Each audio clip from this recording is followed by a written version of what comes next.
नमस्कार. तुम्हा सर्वांचं पुन्हा एकदा माझ्या आजच्या एका नवीन व्हिडिओमध्ये मी शीतल खूप खूप खूप मनापासून स्वागत करते. तर मी एक नवीनच होम बेकर आहे. पण तरी देखील मला इतक्या जास्त ऑर्डर ज्या आहेत त्या कशा येत आहेत किंवा मी कोणत्या ट्रिक्स किंवा मी कोणत्या टिप्स ज्या आहेत त्या फॉलो करते, तर त्याच काही सिक्रेट टिप्स ज्या आहेत त्याच आज मी तुमच्यासोबत शेअर करणार आहे.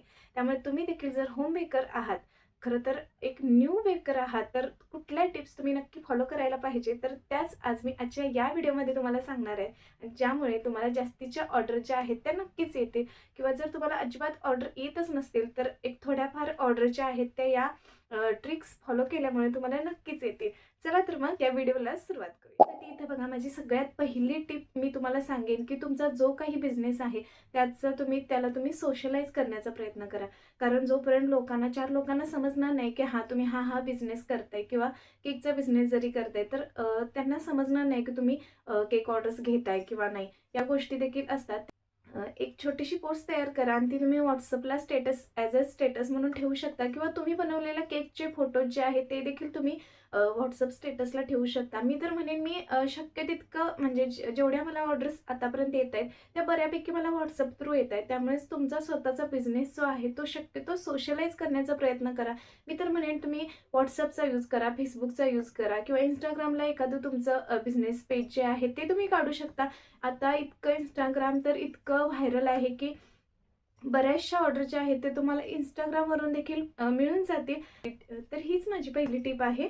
आणि त्यानंतर बघा, दुसरी टिप इथे मी तुम्हाला सांगेन ती म्हणजे बघा, जर जर तुम्ही नवीनच होम बेकर आहात आणि एखादी ऑर्डर तुमच्याकडे आली आहे, तर त्या ऑर्डरला तुम्ही तुमचं 100% देऊन तो केक जो आहे तो तुम्ही बनवा.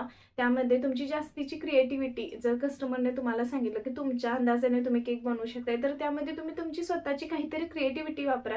जेणेकरून बघा, कस्टमरला तो केक जो आहे तो अगदीच आवडेल आणि पाहता क्षणी त्यांना तो आवडेल. अशाच पद्धतीने तुम्ही तो केक जो आहे तो डेकोरेट करण्याचा प्रयत्न करा. कारण असं म्हटलं जातं की first impression is the last impression. त्यामुळे जर कस्टमरना तुमचा पहिलाच केक जर आवडला, तर ते कस्टमर तुमचं जे आहे ते फिक्स होऊन जातं. तर ते कस्टमर तर होतंच, पण त्यासोबत बघा, मला अशा देखील बऱ्याचशा ऑर्डर आल्या आहेत की हां, ज्यांना आपला केक आवडलेला असतो, तर ते कस्टमर त्यांच्या बाकीच्या अजून फ्रेंड्सना किंवा रिलेटिव्हजना देखील आपली माहिती देतात आणि त्यामुळे आपला केक बिझनेस देखील चांगलाच ग्रो होतो. आणि बऱ्याचदा मला अशा देखील ऑर्डर आल्या आहेत की मी एखाद्याला केक दिलाय आणि तिथून त्यांनी दुसऱ्यांना सांगितले की माझं नाव, की ह्यांच्याकडून आम्ही केक नेला होता आणि तो त्यांना आवडला होता. तर अशा पद्धतीने तुम्हाला जास्तीचे कस्टमर जे आहे ते मिळून जातील. अशी त्यांची एक चेन बनते. त्यामुळे शक्य तितकं प्रयत्न करा की जो कोणता तुम्ही केक कस्टमरला द्याल तो अगदी 100% देऊन तुमचं करा. त्यांची क्वालिटी म्हणा, क्वांटिटी म्हणा आणि सगळ्यात महत्त्वाचं म्हणजे त्याची टेस्ट जी आहे ती अगदी अप्रतिम करण्याचा प्रयत्न करा. कुठेही तुमच्या टेस्टमध्ये तुम्ही अजिबात कॉम्प्रोमाइज करू नका. तर ही झाली माझी दुसरी टिप. आणि आता त्यानंतरची तिसरी टिप आणि सगळ्यात महत्त्वाची मी तर म्हणेन, कारण जर तुम्ही नवीनच होम बेकर आहात, तर बघा, सुरुवातीला आपल्याकडे ऑर्डर ज्या आहेत त्या येत नाहीत. कस्टमरचा आपल्यावर तेवढा विश्वास देखील नसतो जेव्हा आपण नवीन असतो. त्यामुळे काय करा, शक्य तितकं म्हणजे तुम्ही केकच्या प्राईस ज्या आहेत किंवा जो कोणता तुम्ही बिझनेस करताय, त्यामुळे शक्य तितकं काय करा की केकच्या प्राईस ज्या आहेत त्या थोड्याशा लो ठेवण्याचा प्रयत्न करा, जेणेकरून कस्टमर जे आहेत ते तुमच्याकडे अट्रॅक्ट होतील. जर तुम्ही सुरुवातीलाच कमी किमतीमध्ये, कमी प्राईसमध्ये तुम्ही जर त्यांना चांगल्यातला चांगला केक जर बनवून दिलात, तर नक्कीच ते कस्टमर जे आहे ते तुमचं फिक्स होऊन जातं. यासोबतच ते कस्टमर बाकीच्यांना देखील तुमच्याबद्दल इन्फॉर्म करतं आणि अशामुळे देखील आपले कस्टमर जे आहेत ते नक्कीच इथं आपले वाढू शकतात आणि त्यामुळे आपल्याला जास्तीचे केक ऑर्डर जे आहेत त्या नक्कीच येऊ शकतात. आणि आता त्यानंतरची चौथी टिप इथं मी तुम्हाला सांगते बघा. तुमच्याकडे एखादा केक आलाय आणि मग त्यासाठी तुम्ही जर नॉर्मली जसं केक बनवताय तसंच जर तुम्ही केक बनवला आणि कस्टमरना दिला, तर एवढं जास्त तुमचं इम्प्रेशन जे आहे ते पडणार नाही.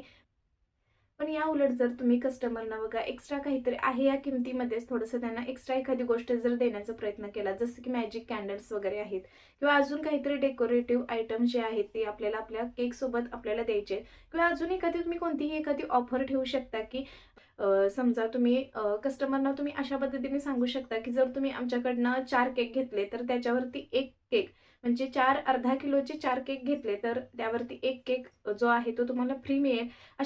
सुरुवातीला कस्टमरना अट्रॅक्ट करण्यासाठी या गोष्टी ज्या आहेत त्या देखील तुम्ही करू शकता आणि यामुळे तुम्हाला जास्तीचे कस्टमर जे आहेत ते नक्कीच मिळतील.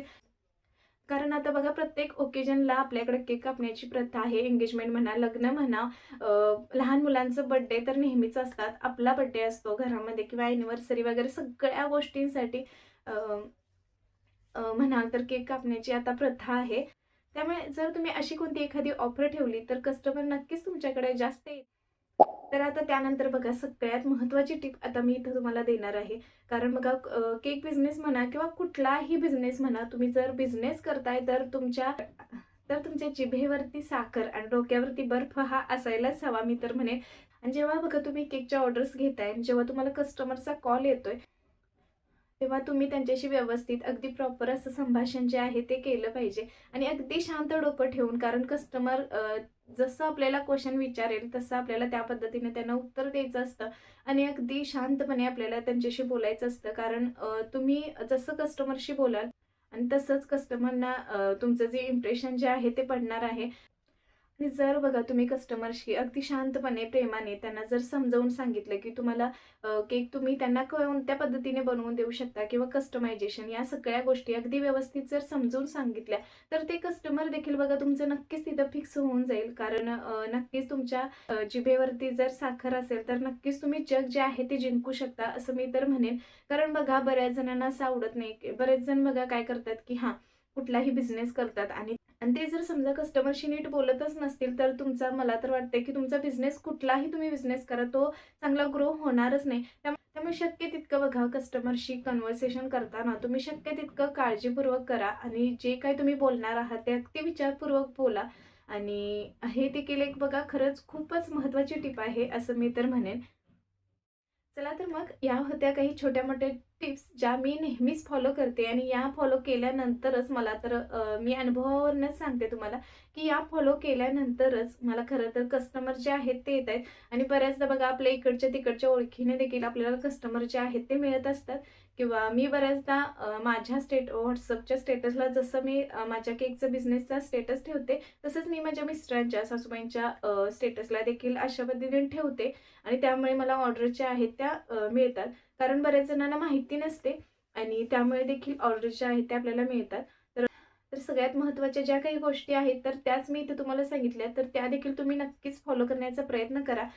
आणि आजचा हा छोटासा व्हिडिओ जर तुम्हाला थोडा जरी हेल्पफुल वाटला असेल, तर नक्कीच आपल्या व्हिडिओला लाईक आणि चॅनल सबस्क्राईब करा. असेच नवीन जर व्हिडिओ तुम्हाला पाहायचे असतील, भेटूया परत अशाच एका छानशा नवीन व्हिडिओसोबत. तोपर्यंत धन्यवाद.